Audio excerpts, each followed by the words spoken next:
తెలుగువాడైన జిడ్డు కృష్ణమూర్తి ప్రపంచం గర్వించదగ్గ ఒక తత్వవేత్త.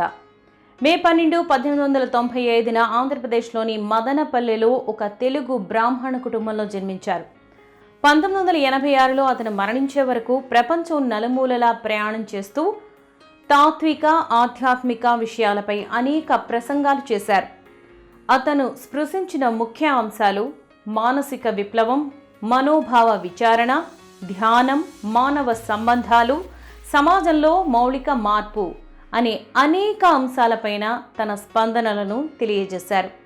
అటువంటి జిడ్డు కృష్ణమూర్తి ఒక ఆధ్యాత్మిక వేదిక పైన దేవుడు అంటే ఏంటి, అసలు దేవుడు ఉన్నాడా, దేవుడిని ఎవరు కనిపెట్టారు, దేవుడు మనల్ని కనిపెట్టాడా, మనమే దేవుణ్ణి కనిపెట్టామా, దేవుడే మనల్ని సృష్టించాడా, ఇంతకీ దేవుడు ఎవరి సృష్టి, నిజంగా దేవుడు ఉన్నాడా లేడా అనే తీవ్రమైన అంశాలపైన తాను చేసిన ప్రసంగంలోని వివరాలను ఈరోజు ఈ ఎపిసోడ్లో తెలుసుకుందాం. Hello, I'm Lavanya. Welcome to Yuvraj infotainment channel.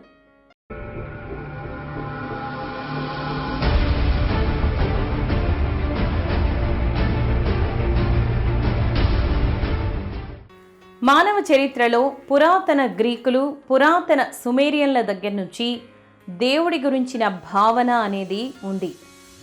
Jiddu Krishnamurti ఏమన్నారంటే, నాకు సరిగ్గా తెలియదు, ఉపనిషత్తులలో గాడ్ గురించిన ప్రస్తావన ఉందా లేదా అనేది నాకు స్పష్టంగా తెలియదు, లేదా ఉపనిషత్తుల తర్వాత కాలంలో జరిగిన ఒక ఇన్వెన్షనా అన్న విషయం కూడా నాకు సరిగా తెలియదు.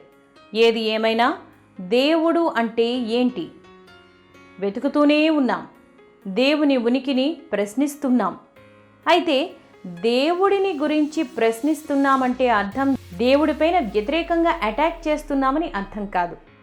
నేను దేవుడిని త్రోసిపుచ్చటం లేదు, డినై చేయటం లేదు, కానీ ఆ శక్తి, ఆ పదార్థం లేదా మరేదో అదేంటో, ఆ దేవుడు అనే థింగ్ ఏంటో దాన్ని మనం తెలుసుకోవాలని అనుకుంటున్నాం. దేవుడిని ఎవరు కనిపెట్టారు? దేవుడు మనల్ని కనిపెట్టాడా, మనమే దేవుణ్ణి కనిపెట్టామా, దేవుడే మనల్ని సృష్టించాడా? దేవుడు అణువణువులోనూ ఈ విశ్వమంతటా వ్యాపించి కణ కణంలోనూ ఉన్నాడా? సత్యవంతమైన మంచితనంలో దయను కలిగి ఉన్నాడా? అలాగే మనం భావిస్తూ ఉంటాం. ఒకవేళ దేవుడే మనల్ని సృష్టించాడు అని మనం అనుకుంటే అప్పుడు మనం అందరం కూడా ఆ దేవుని యొక్క ప్రతిరూపాలమే అవుతాం. మనం ఆ దేవునిలో భాగమే అవుతాం. అప్పుడు మనం కూడా చాలా సత్యవంతతతో, మంచితనంతో, ప్రేమపూర్వకంగా దయను కలిగి ఉన్నవారమే అవ్వాలి. అలాగే మనం కూడా దేవునిలాగే మరణం లేని శాశ్వత తత్వాన్ని కలిగి ఉండాలి. మరి మనం అలా ఉన్నామా, లేకపోతే అలా అవ్వాలని మనం అనుకుంటున్నామా అన్నదే ప్రశ్న. అవును, ఆ దేవుడే మనల్ని సృష్టిస్తే అతను చాలా ఎక్స్ట్రాడినరీ ఎంటిటీ ఉన్నవాడనే అనుకోవాలి, అద్భుతమైన వానిగానే మనం భావించాలి. ఎందుకంటే మరి దేవుడు అంత అద్భుతమైన వాడే అయితే మనమందరం ఎందుకు ఇలా టెర్రిబుల్గా ఉన్నాం? మనం కూడా దేవునిలాగే ఎక్స్ట్రాడినరీ హ్యూమన్ బీయింగ్స్ లానే ఉండాలి కదా. ఎస్, చాలా ఆనందంగా, సంతోషంగా, చాలా సంతృప్తితో ఉండాలి కదా. కానీ మనం అలా లేమే. సో మనమే అంటే హ్యూమనే గాడ్ని క్రియేట్ చేశాడా? కానీ మనం కాస్త నిశ్చితంగా ఆలోచిస్తే తెలిసే విషయం ఏమిటంటే, మనమే అంటే హ్యూమనే గాడ్ని క్రియేట్ చేసి ఉంటామని అనుకోవాల్సి వస్తుంది. భారతదేశంలో 3 కోట్ల మంది దేవతలు ఉన్నారని, 3 కోటి దేవతలుగా మనం చెప్తూ ఉంటాం. ఇక్కడ ప్రతి మనిషికి వారి వారి పర్సనల్ గాడ్ ఉంటూ ఉంటాడు. ఎవరికి ఇష్టమైన దేవుడు వారికి ఉంటూ ఉంటాడు. సో మనమే దేవుణ్ణి క్రియేట్ చేసాం. మన ఆలోచనే దేవుణ్ణి క్రియేట్ చేసింది. మళ్ళీ మన ఆలోచనల్లో ఏర్పడిన దేవుడు అనే రూపాన్ని పూజించడం స్టార్ట్ చేసింది. అలా వర్షిప్ చేస్తున్న నీలోని రూపాన్నే దేవునిగా చెప్పింది. అంటే నీలోని బెటర్ హాఫ్ దేవుడే. The better half of you is God. అంటే మనమే దేవుణ్ణి క్రియేట్ చేసాం. వీధి వీధుల్లో లోకల్ దేవుళ్ళ దగ్గర నుంచి బ్రహ్మాండ నాయకుడి వరకు అని అంటే మీరేం చెప్తారు? అవునంటారా, కాదంటారా? అందరిలోనూ భయం కనిపిస్తోంది, ఇక్కడున్న వారందరిలోనూ ఏమని చెప్పాలో అని. ఎందుకంటే మీరు మీ భయాల నుండి దేవుణ్ణి సృష్టించారు. మీ భయాల నుండి మీకు రక్షణ కోసం, మీ భద్రత కోసం, కష్టాల్లో మిమ్మల్ని చూసే ఒక దిక్కు కోసం మనమే దేవుణ్ణి క్రియేట్ చేశాం. పూజించడము స్టార్ట్ చేశాం. తిరుపతికి వెళ్ళి మీ దగ్గర ఉన్న నగలన్నీ నిలువుదోపిడి ఆ వడ్డీ కాసుల వాణి హుండీలో సమర్పిస్తున్నారు. నిజంగా దేవునికి మీ సొమ్ము కావాలా? మీరిస్తున్నదేంటి? మనీని. పూజలు, ఆచారాలు, వ్యవహారాలు ఇంకేం సమర్పిస్తారు? ఇక్కడ తెలుసుకోవాల్సిన ట్రాజడీ ఏంటంటే వీటన్నింటికన్నా దేవుణ్ణి ప్రేమించటం. అవును, వీటన్నింటికన్నా దేవుణ్ణి ప్రేమించడం చాలా చాలా చాలా ఈజీ. ఆ ప్రేమే చాలా పవిత్రమైనది, అన్నింటికన్నా ఉత్తమమైనది. దీనికోసం మీరు ఎక్కడెక్కడికో వెళ్ళాల్సిన అవసరమే లేదు. మీకు అర్థమవుతోందా? ఇక్కడ ప్రశ్న ఏంటంటే నేను దేవుణ్ణి నమ్ముతున్నానా లేదా అనేదే. నేను నమ్మను అని జిడ్డు కృష్ణమూర్తి అన్నారు. అలా ఎందుకో ఆ కారణాన్ని కూడా ఇక్కడ వివరించారు. ఎలా అంటే, ఎందుకంటే గాడ్ని మనుషులు సృష్టించలేదు. ఈ బ్రహ్మాండంలో శాశ్వతంగా ఉండేది ఏదో ఉంది.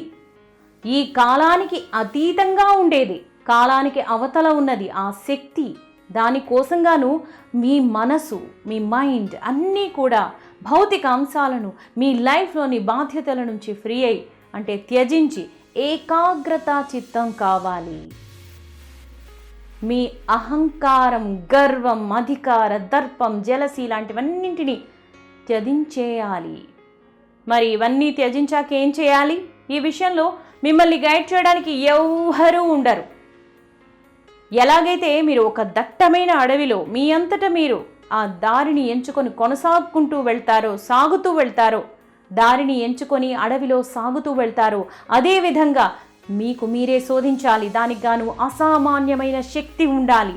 అందుకుగాను దేవుడు ఉన్నాడా లేదా అనే నమ్మకం ఉందా లేదా లాంటివి కూడా అవసరమే లేదు. ఎందుకంటే సత్య మార్గంలో నమ్మకానికి చోటు లేదు. మీలో ఉన్నదేదో చాలా శాశ్వతమైనదని మీరు అనుకుంటున్నారు. అది లైట్ ఆఫ్ గాడ్ అని భావిస్తున్నారు. ఆ వెలుగు నేమ్లెస్ అని, ఆత్మ అని, ఆత్మనని, కాన్షియస్నెస్ అని, ఇలా రకరకాలుగా మీరు భావిస్తున్నారు. ఈ ఐహిక ప్రపంచానికి అతీతంగా మీరు భావిస్తున్నారు. ఇది మీ నమ్మకంగా మీరు చెప్తారు. మరి అదేంటో మీరు వెతకాలి కదా, శోధించాలి కదా. ఇందులో ఎంత ట్రూత్ ఉందో, సత్యం ఎంత ఉందో తెలుసుకోవాలి కదా. అలా కాకుండా నమ్మకం అని అంటే దానికి విలువేముంటుంది? సపోజ్ ఆత్మ ఉంది అని భావిస్తే జీవితంలో దాని పాత్ర ఎంతో నాకు తెలియాలి కదా. సత్యం ఏంటో కనుక్కోవాలి, అందులో ఎంత సత్యం ఉందో కనుక్కోవాలి. రమణ మహర్షి, రామకృష్ణ పరమహంసలు ముక్తిని పొందామని చెప్పిన మాటలను నేను నమ్మను. సత్యం ఏంటో దాన్ని మీరు ఎక్స్పీరియన్స్ చేయలేదు. సత్యం ఏంటో మీకు తెలియదు, ఎవ్వరూ చెప్పలేదు. ఫర్ ఎగ్జాంపుల్, ట్రీ అనే వర్డ్ని చెబితే అది రియల్ ట్రీగా ఉండదు.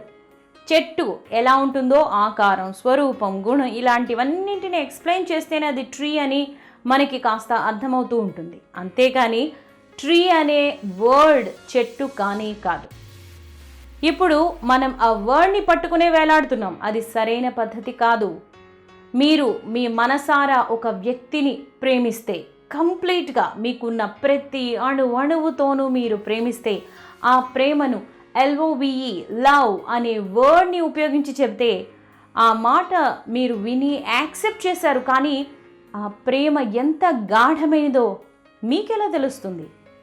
పువ్వు అనే వర్డ్ని పలికారు, కానీ దాని వాసనలను మీరు చూడలేరు కదా.